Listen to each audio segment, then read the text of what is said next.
Italians. Italians! Of all people! You know? So this is, but this is for economic purposes. And they were very much threatened. One thing I did leave out, and Dr. White touched on this, was the Gaddafi's in Libya, El Jamahiriya, their influence in this theme called the United States of Africa, dividing Africa into 7 regions, Black America being one region, with the ability now, as an independent state or independent international broker, to use the leverage of the rest of the United States of Africa to do economic deals independently, which begin to solve the high unemployment rates that are in the Black community, 30, 40% in some pockets. As you go to big cities in LA, Chicago, and Philadelphia, and New York, all this was, this was the hope of the Black liberation struggle here. All out the window. Thank you very much, Mr. Obama. There's your Black president. Any other questions? Yeah. You said the United States is spending 70% of its defense budget? That's right. Where did that number come from? That number came from a meeting that I was at in downtown Tampa in May of 2011. It was an exclusive meeting of business leaders in the Tampa Bay area, and it was hosted by the White House and the Department of Defense. That came from the mouth of the Department of Defense. So I guess my second question is, are we headed towards because I think that's what happened with the breakdown of the Soviet Union. They were spending too much money on defense. They were spending like 90% of their government budget on defense. That's how the Soviet Union broke down. Is America going in that direction? I would say so. I mean, this is a big problem. I mean, if you look at Ron Paul's been raising this question for years. He's like, why does the United States have all these military bases all over the world? What are you doing?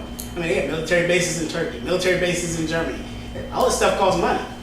Military, this is what, when the United States went into Saudi Arabia, this is what piqued the ire and was the final straw for Osama bin Laden. If you read his famous fatwa in 1998, and you should read it. There's never been a time in the history of the Arabian Peninsula like locusts, he goes on to say, talking about the United States military being given a place near the Kaaba. I mean, this is incredible. But yeah, it costs big money to Iraq was costing, I don't know what they put the figure at, $12 billion a month. They built an American city in Baghdad called the Green Zone, put a fence around it. Starbucks coffee and everything else is there. I don't know if Starbucks in there, but it's an American city inside Baghdad. I buy into Starbucks. Yeah. And America and its quote-unquote humanitarian aid and all this stuff vis-a-vis Libya, what have they done in relationship, this administration or even previous administrations, in relationship to the Palestinian question and the state of Israel and its bombardment of the Palestinian people, be them Muslim or Christian? They have done absolutely nothing. In fact about it, Barack Obama and administration came out 2 days ago and said this, that if the Palestinians seek the UN resolution that would give them statehood, that he would oppose it with everything that he has. This is incredible. This is not a free thinker.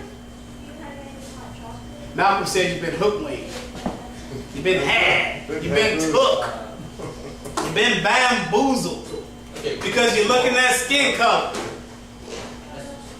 Anyway. It says the campaign against arms trade tweets that the UK government, and I want to hear your response to this. The UK government did not just allow arms sales to Libya.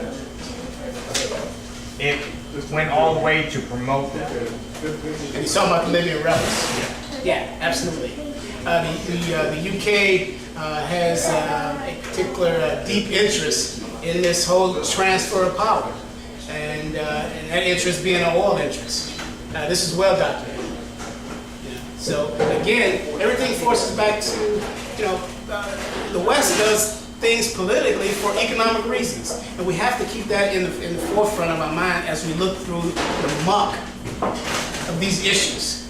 The issues change, the names change, the players change, but the overall high-level reason stays the same. The interest. What's in it for me? Yeah. Yeah. This is it. What's in it for me? What was in it? Many argue, including George Jackson, Solar Dad brother, former Black Panther. He calls the transatlantic slave trade not a racist issue, but an economic issue. It takes the West, and particularly the United States, from being an agrarian through the agrarian revolution to the industrial revolution. Without the transatlantic slave trade and millions of Africans to do free labor in this country, this place would be a banana republic. There would be no malls, there would be no streets here, and you would not be driving Mercedes-Benz. Wasn't there like an Arab African slave trade too now? Wait. That's a whole other topic. Because that'd be a great subject to have. We debated this in many different areas. Dr. Du Bois, read some of his works. Read the works of J.A. Rogers.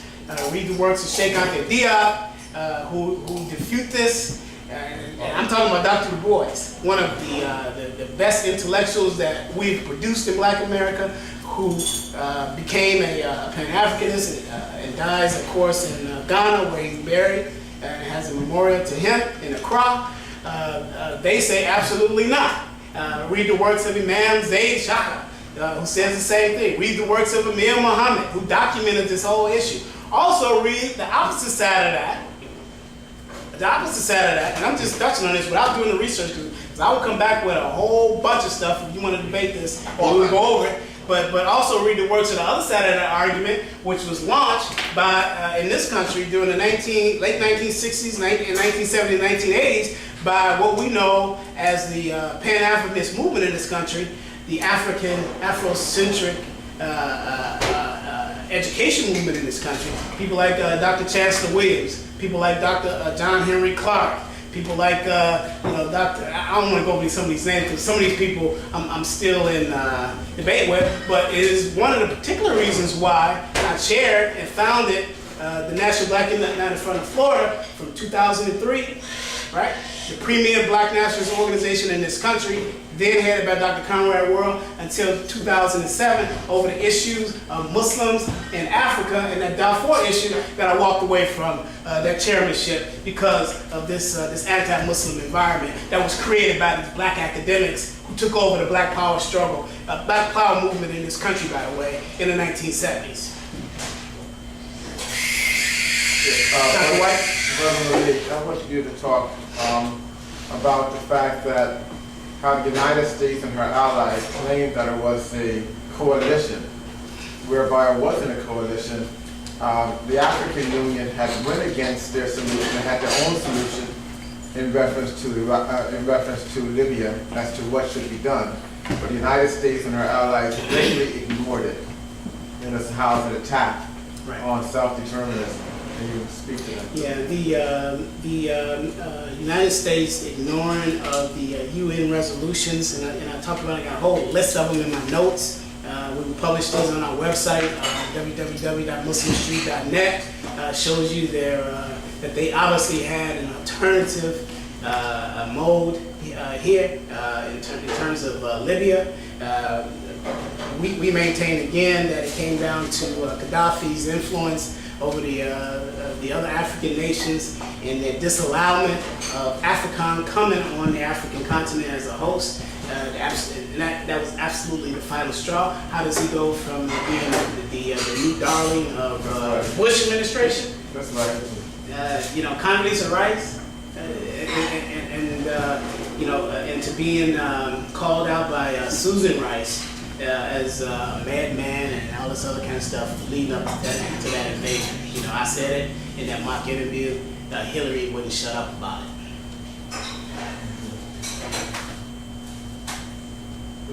Okay. I want to opinion, like, I know